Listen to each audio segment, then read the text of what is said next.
নমস্কার বন্ধুরা, আজ আমি আপনাদের একটু অন্যরকম রেসিপি বানিয়ে দেখাবো। কাঁঠালের আটি বা বীজের সেদ্ধ মাখা রেসিপি। এই রেসিপিটা এত টেস্টি হয় যে এটা দিয়ে সব ভাত খাওয়া হয়ে যায়। এই রেসিপিটা একবার আপনারা বাড়িতে বানিয়ে দেখতে পারেন। চলুন তাহলে দেখে নেওয়া যাক আমি কিভাবে বানাই রেসিপিটা। কিছু কাঁঠালের আটি নিয়ে আমি এইভাবে উপরে সাদা খোসাটা ছাড়িয়ে নিয়েছি। এবার এটাকে আমি 1-2 ঘন্টার জন্য ভিজিয়ে রেখেছিলাম। তারপরে আমি একটা চামচের ডাঁটি দিয়ে ঘষে ঘষে খোসাগুলোকে ছাড়িয়ে নিয়েছি। একটু ভিজিয়ে রাখলে লাল খোসাগুলো নরম হয়ে যায় এবং ছাড়াতে সুবিধা হয়। এটা আপনারা বটি দিয়েও করতে পারেন। এবার কড়াইয়ে আমি সর্ষের তেল দিয়ে দিয়েছি, আর সর্ষের তেলের মধ্যে দিয়ে দিয়েছি কটা শুকনো লঙ্কা। লঙ্কাগুলো আমি একটু লাল লাল করে ভেজে তুলে নেব। এই লঙ্কাগুলো দিয়ে আমি সেদ্ধটা মাখা করব। এবার লঙ্কাগুলো তুলে নিয়ে আমি ওই তেলের মধ্যেই দিয়ে দেব পেঁয়াজটা আমি আগে থাকতে কেটে রেখেছিলাম, আর সরু সরু করে কেটে রেখেছি। দেখুন পেঁয়াজটা।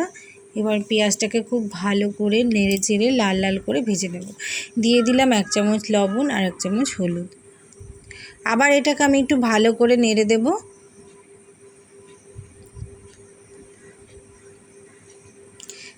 দেখুন পেঁয়াজ ভাজাটা আমার প্রায় হয়ে আসছে। এদিকে আমি কাঁঠালের বীজটাকেও সেদ্ধ বসিয়ে দিয়েছি আগে থাকতে। দেখুন এই যে আমি সেদ্ধ করে নিয়েছি। বীজটাকে আমি প্রেসার কুকারে দিয়ে সিটি দিয়ে নিয়েছি, তাহলে অল্প সময়ের মধ্যে হয়ে যাবে। এটা এমনিও সেদ্ধ করা যায়।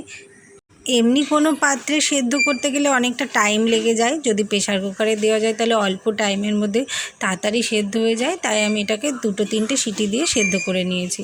এবার বীজগুলোকে আমি এইভাবে হাত দিয়ে টিপে টিপে আমি সব বীজগুলোকে গলিয়ে নেব।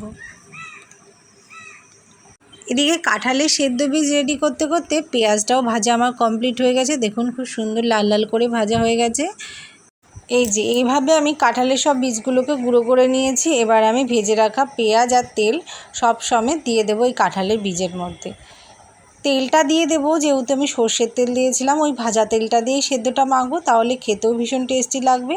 এবার আমি ওই ভেজে রাখা লঙ্কাগুলোও দিয়ে দিলাম। এবার সব শুদ্ধ দিয়ে আমি গুঁড়ো করে মেখে নেব। আর এর মধ্যে দিয়ে দেবো 1 চামচ লবণ।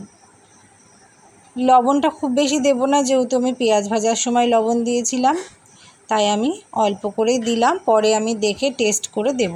এইভাবে সব শুদ্ধ আমি হাত দিয়ে এইভাবে ভালো করে মেখে নেব। কাঁঠালের বীজ সেদ্ধ মাখা আমার রেডি হয়ে গেছে। দেখুন কি সুন্দর লাগছে। এটা দেখতেও যেমন সুন্দর, খেতেও ভীষণ টেস্ট। আর পেঁয়াজ ভাজা দিয়ে এইভাবে মাখলে একটা বেশ আলাদাই সেন্ট আর ফ্লেভার আসে। কাঁঠালের বীজ শেষ হওয়ার আগে এই কাঁঠালের বীজের সেদ্ধ মাখা রেসিপিটা একবার বাড়িতে বানিয়ে দেখতে পারেন। এটা বানানোও যেমন সহজ আর খেতেও ভীষণ ভালো। আজকের এই রেসিপিটা যদি আপনাদের ভালো লেগে থাকে তাহলে প্লিজ একটা লাইক কমেন্ট শেয়ার করে পাশে থাকবেন। আর রেসিপিটা এতক্ষণ ধৈর্য ধরে দেখার জন্য অসংখ্য ধন্যবাদ সবাইকে। আর কে কোথা থেকে রেসিপিটা দেখছেন প্লিজ কমেন্টে জানাবেন। ধন্যবাদ।